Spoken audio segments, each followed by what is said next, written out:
Mr. President, I rise today to talk about something that's really important, not, I think, to our nation and our planet, but to me personally and to my family. As co-chair and co-founder, along with Senator John Boozman of Arkansas, of the Senate Recycling Caucus, I'm proud to stand side by side and with all the members of our caucus on the matter of recycling and its importance.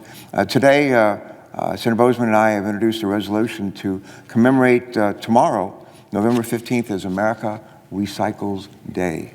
And I like to say that every day should be America Recycles Day. And for a lot of families, that's what it is. I don't have any idea how many millions or tens of millions of families recycle every day, but it's a lot of people, and we need even more. But for more than 2 decades, communities across our country have come together on November 15th, and they do so to observe America Recycles Day and to celebrate their commitment to recycling. First, I want to thank all those who worked hard to make America's Recycles Day a success for all these years. I've been a huge advocate of recycling for the past 50 years. First recycled, I think, when I was a Lieutenant JG in the Navy, stationed in California, Moffett Field, California, which is close to Palo Alto, and took my recyclables to a warehouse there in Palo Alto, and never stopped. I don't go to the one in Palo Alto anymore, but we recycle all over Delaware, and frankly, when I go around the country, I recycle. Recycled on a train this morning, somewhere around Baltimore, coming down from Wilmington. But I really welcome the opportunity to collaborate, gosh, I want to say about a decade, more than a decade ago, with Senator Olympia Snowe of Maine. And together we helped create the Senate Recycling Caucus in 2006. And since the retirement of Senator Snowe 6 years ago, I've been fortunate enough to have as my running mate, my co-chair, Senator Boozman of Arkansas. In this year alone, our caucus has held 4 briefings to learn more about the current state of recycling in this country, and to discuss ways in which the federal government might play an even more important role in encouraging additional recycling in the years to come. The state and local governments are heavily involved in recycling, and there's a huge role for them in ongoing. I say this as former governor, huge and important role for state and local governments to be involved in this. But there's also opportunities for the federal government to play a constructive role, and we're doing that, and hopefully we'll be able to do that even better in the days to come. My sister and I were born in a coal mining town in West Virginia. We grew up later on in Virginia, where I was a Boy Scout and a Civil Air Patrol cadet. In scouting, we were taught to leave no trace. My dad used to say, he's a big hunter, big fisherman, he used to say when we were hunting or fishing, he'd say that no one, basically to leave no trace behind so no one would actually know that we were there. And I think that admission is one that's stuck with me throughout my life. I believe we have a moral obligation to be devoted stewards of our environment and our planet, and to leave our planet in even better shape than we found it. Lately, I've been thinking about another quote, this one I really like, from Martin Luther King, that a lot of people have heard, and it goes something like this: everyone can be great because anyone can serve. And this call to service reminds me of recycling, because almost anyone can help better protect our environment by reducing the waste that we produce. And we can do that in part by recycling. I've got a chart here that indicates just some of the things that I recycle of late. This is it's not a green Ford Explorer. We used to buy my wife a car at Explorer. Actually, she bought it years and years ago, probably 15 years ago. We call it the Ford Exploder. It never exploded. It was a great car. But she used it for, 8 years or so, passed it down to her son Christopher. He used it for a couple of years, passed it down to Ben, who used it for about 3 years. And then finally, it gave up the ghost.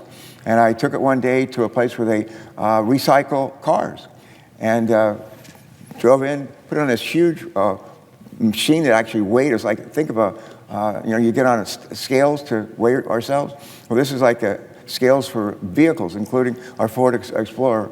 And they wrote out a check literally before I left to actually pay, so I think $900 for recycling the Explorer. And people do that every day in Delaware and other places as well. We have Delaware Solid Waste Authority in our state, and one of the things they oversee is recycling. And they hold about every month, from spring to the fall, recycling events. A lot of times they're in schools, parking lots, big, maybe high school parking lots, and they do them on Saturdays. And on Saturday, I'd call ahead and I said, do you guys recycle dehumidifiers? We had a dehumidifier, it's about 20 years old, it had been in our basement forever. They said, yeah, we do that, which was great. And we checked on paints, paint thinners, oil-based paints and stuff. And they said, you were doing hazardous materials recycling. So I took several cans of paint thinners. We had all these outdoor lights from our house over the years that kind of died out on us, and I didn't know what to do with them. And sure enough, they took these household lights as well. They took all kinds of cords and everything, and paints and stuff. And then we had every Monday in my neighborhood, we have our big canisters outside, and we can recycle all kinds of things. And we always have water bottles in there and other kinds of cans and so forth, newspapers, and you name it. If you add actually, we compost too. If you actually add up what we put in our big recycling bin every Monday for pickup, and you look at what we put in our composter in our backyard, and then you compare that to the actual amount of trash that is picked up at our house on Thursdays, many times more recyclables and compostables than is actually trash. And we like to do that in where I live, and hopefully we'll learn from other communities and states, and hopefully they'll learn from us. One of the reasons I love recycling so much flows from my belief that all of us can do our part to preserve limited resources and reduce landfill input, while at the same time helping our environment and creating jobs. Mine is a little state. I tell people, even today, I said we're the 49th largest state, and which that means only Rhode Island is smaller than us. But we're about 100 miles long, we're 50 miles wide, and recycling is particularly important. We just don't have a lot of space for landfills. And we got about 1 million people, and it's a matter of having enough space. But that space limitation is actually what prompted Delaware to pass the Universal Recycling Law in 2010. It requires that all waste haulers who provide residential trash collection also have to provide for the collection of recyclables. Think about that. And that was a law we passed about 9 years ago, I think under the leadership of either Governor Markell or Governor Minner. And we started a little bit of recycling, got started getting serious about it when I was governor, but they really ramped it up in the last decade, which is wonderful. But since the law's passage, the first state, that's Delaware, if you didn't know, has continued to recycle somewhere around 40% of all our waste, most recently recycling a little bit more than 43% in 2017. And I have a friend, you ask him how he's doing, he sometimes replies, compared to what? And well, compared to more than a decade ago, in 2006, the first state diverted about half as much, 23% of our waste from landfills. So we pretty much doubled that over the last 10 years, and hopefully we'll come close to doubling it again in the years to come. But today, Mr. President, the recycling industry faces unprecedented challenges, especially with respect to plastics. The United States used to ship a lot of our recyclables, as you know, to China, but beginning in 2017, China decided to ban 24 types of what they call scrap imports and deployed strict contamination requirements for the scraps that they will accept. They didn't want to have glass mixed up with, metals messed up with plastic and paper. So they're looking to reduce contamination like that. And they made their rules a whole lot stricter in that regard.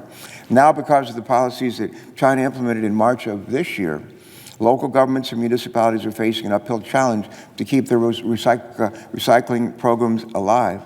According to the EPA, the United States recycles less than 22% of our discarded materials, which makes me feel better than Delaware because we're like twice the national average now. But according to a peer-reviewed study published in 2017, more than 90% of plastic has never been recycled. Let me say it again. According to a peer-reviewed study published in 2017, 2 years ago, more than 90% of plastic has never been recycled.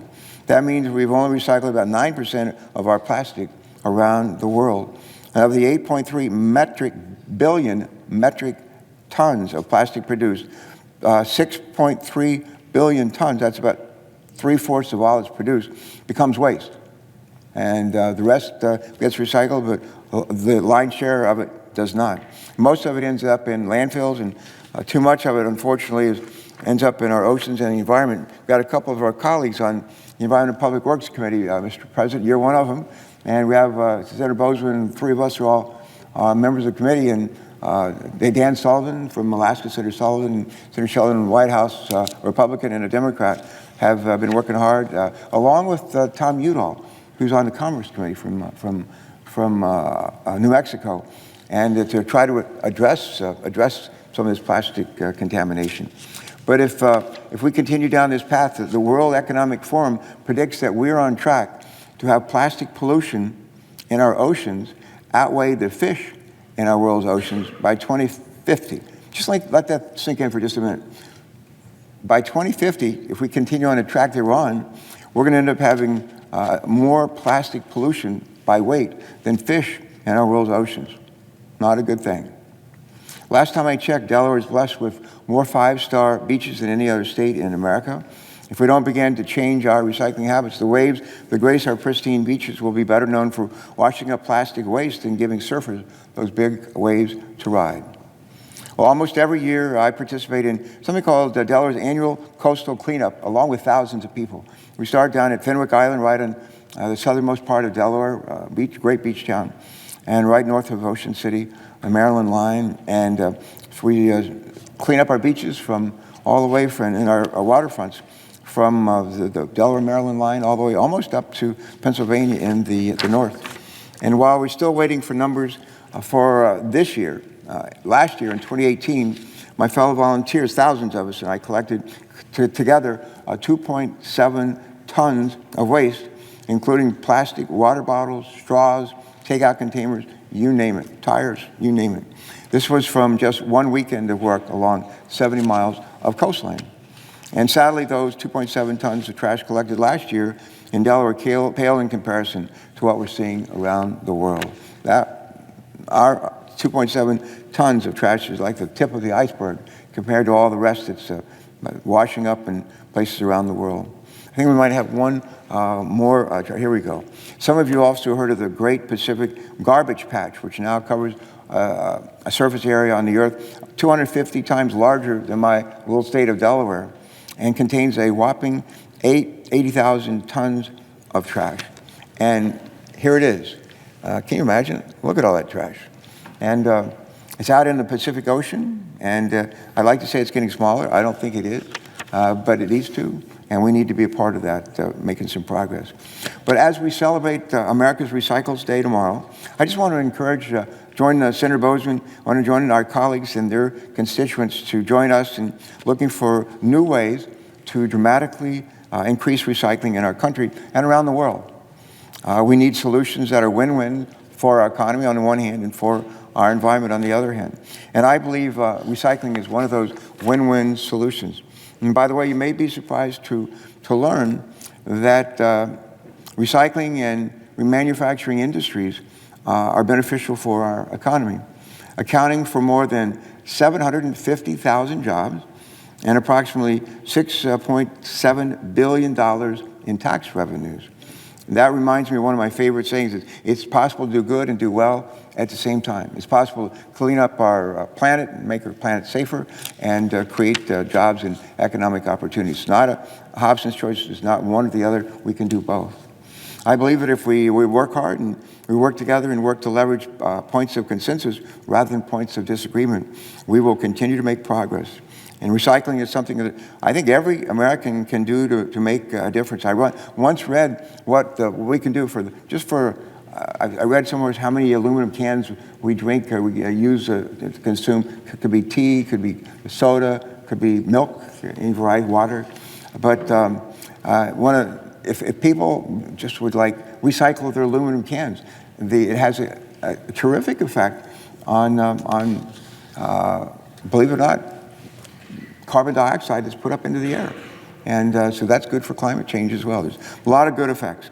But recycling is something that every American can do to make a difference. And so let's just get started today. And if you've already gotten started, let's figure out how to do it even better. And on America Recycles Day, our children and our grandchildren will be glad that we did. in the years to come. So again, Mr. President, I'm grateful to be here today with my our dedicated co-chair, my compadre, Senator Boozman. I thank him for his leadership and for providing with the staff great ideas and to make this particular America Recycles Day an even bigger and better thing than before. So thank you.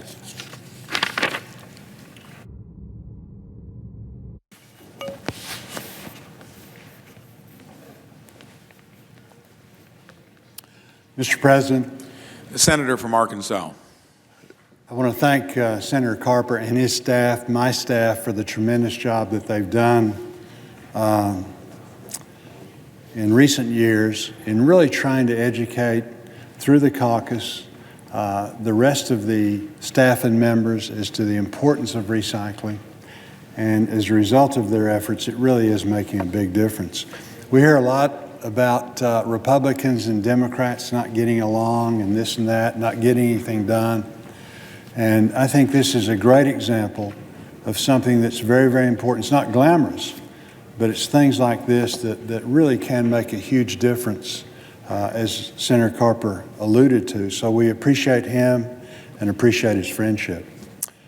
Well, tomorrow, November 15th, is American Recycles Day, and so we are asking Americans to join us as we come together and reaffirm the importance and benefits of recycling on this occasion. We all know that recycling is a common sense way for us to be responsible stewards of our environment. But recycling also strengthens our economy and creates hundreds of thousands of well-paying jobs throughout our country. This is something that I believe everyone can agree truly is a win-win situation. Most Americans are familiar with traditional recycling efforts at their city and county levels and that encourage citizens to recycle households or goods or business goods such as paper, soda cans, bottles. However, recycling is much broader than these common practices.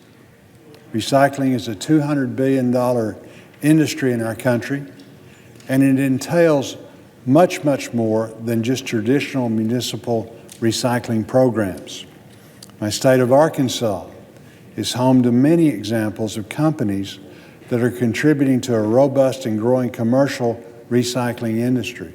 I'll give you an example. Nucor, a leading steel producer located in Blytheville, Arkansas, has the capacity to recycle 6 million tons of steel per year. 6 million tons. And over 27 million tons nationwide, making it North America's largest recycler. Nucor has also taken its efforts a step further by teaming with local recycling facilities to help tackle some of the biggest challenges associated with the practice in rural communities. Nucor donated a recycled cardboard baler for Abilities Unlimited, a local nonprofit that runs nearby recycling facilities. This investment has proven mutually beneficial to Nucor and to the community. This facility now provides an outlet for the steel company and community members to recycle in a much more cost-effective manner. In fact, Nucor plants in Arkansas have the capability to recycle about 60 tons of cardboard annually thanks to this baler. More than 195 tons of cardboard, 21 tons of paper, and 71 tons of mixed plastics have been recycled through this partnership. Another industry leader leading the way is Walmart. As the world's largest retailer, Walmart has put recycling front and center by raising its packaging standards to include more recycled content and to eliminate specific non-recyclable packaging materials by 2020. Earlier this year, Walmart announced its intention to achieve 100% recyclable, reusable, or industrial compostable packaging by 2025.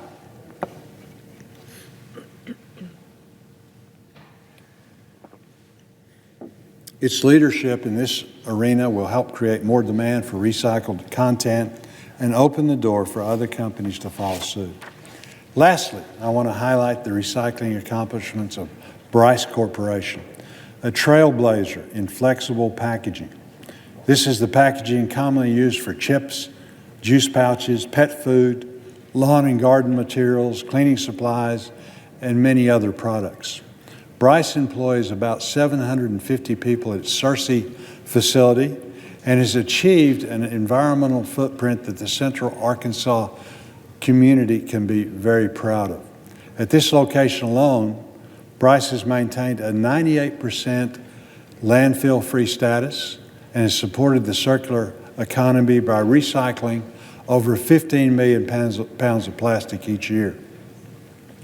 The material recycled from this facility is repurposed into other products, ranging from plastic pallets to automotive parts. Bryce Corporation's innovative efforts are a sterling example of recycling done right, and I'm grateful for the example it has set for the rest of the country. Our country has certainly faced its fair share of recycling woes and setbacks, but I've always maintained that in adversity lies opportunity.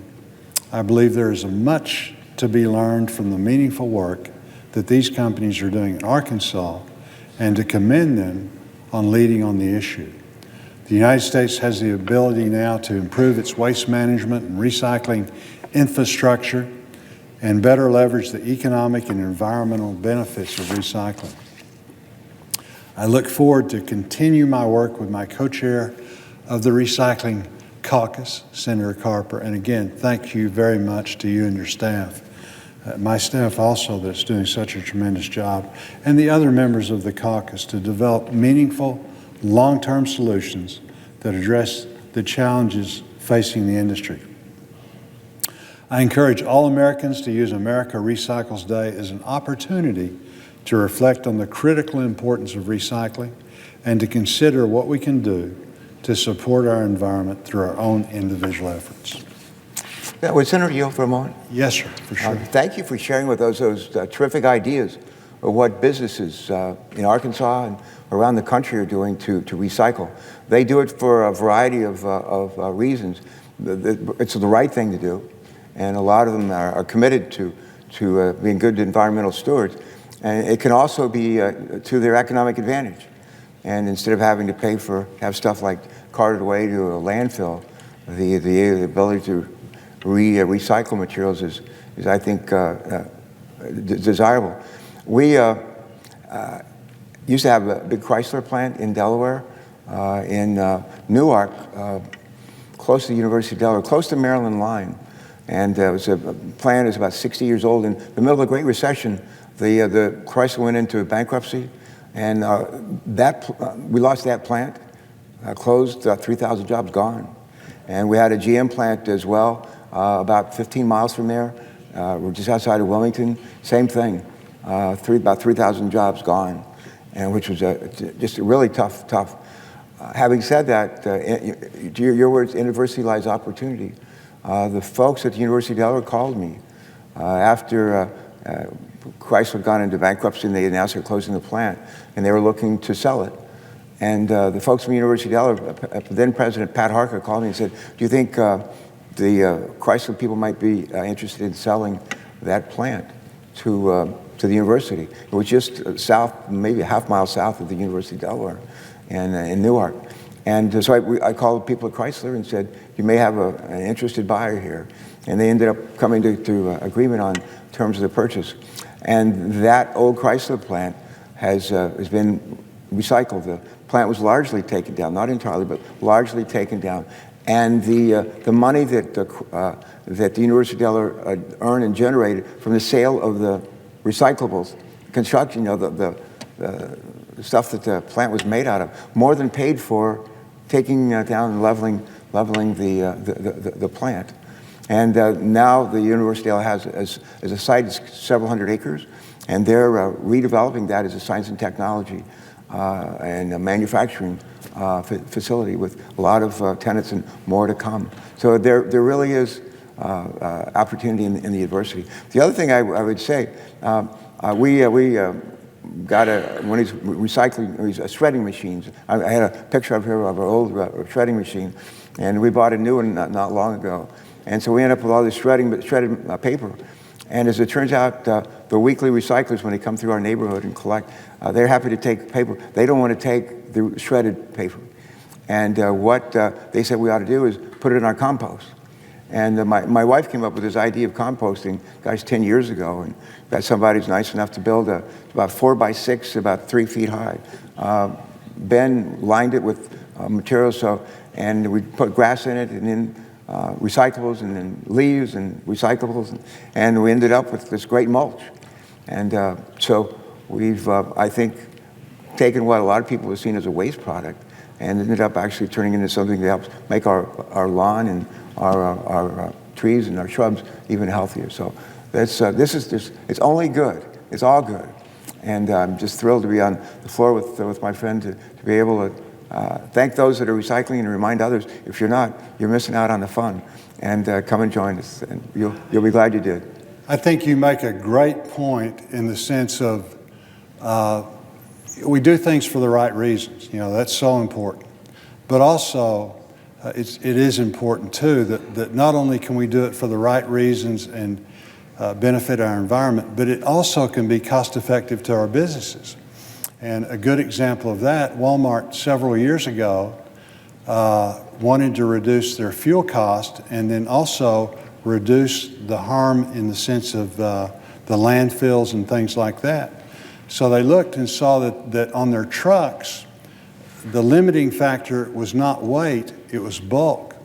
And you know how you go to the store and you buy something, it's this huge box or whatever, and it's got the little bitty product.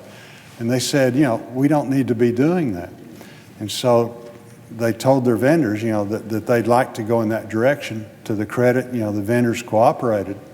And so as a result, they were able to put more products on the truck, thus reducing fuel cost, again, benefiting the economy, and then having less bulk for consumers to deal with eventually that was putting less pressure, because some people don't do a good job of recycling. So these things can be so good for, again, not only doing the right thing, but also improving the bottom line and making it such that we really are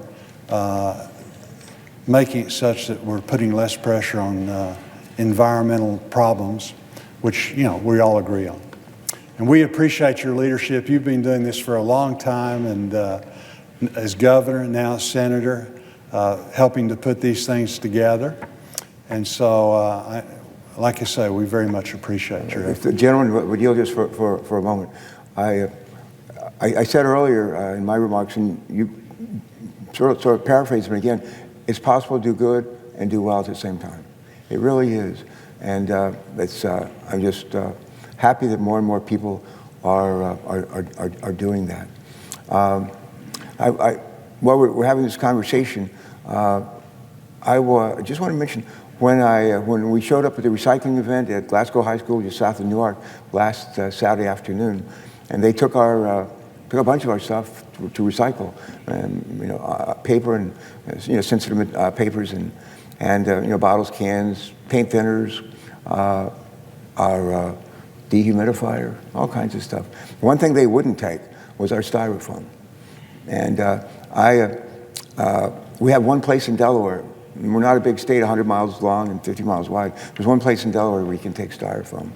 And what I'd love to do maybe in the months to come, in the new year, for us on our recycling caucus, to sort of focus on that. Because it's not a problem that's just unique to Delaware. There's a lot of places where it's hard to recycle styrofoam. And try to figure out, maybe somebody around the world or somebody in other states figure this out and they're doing it. But we need to be able to learn from them, find out what works and do more of that. And styrofoam is one that in my state we still have a hard time dealing with. Well, we look forward to having a robust bunch of programs. And the other thing that's so important is really educating people what is recyclable. And that's not everyone knows. In fact, you have to, and in different areas, different things are recyclable versus in another area. So there's a lot of education in that. That makes things so much more efficient when people are putting the correct things in. So we've got some obstacles to overcome, but the good thing is, through people working together, we really are moving in the right direction. Amen. All right. Mr. President, I think you probably want to yield back our time. Thanks so much. Thank you. And with that, I note the absence of a quorum.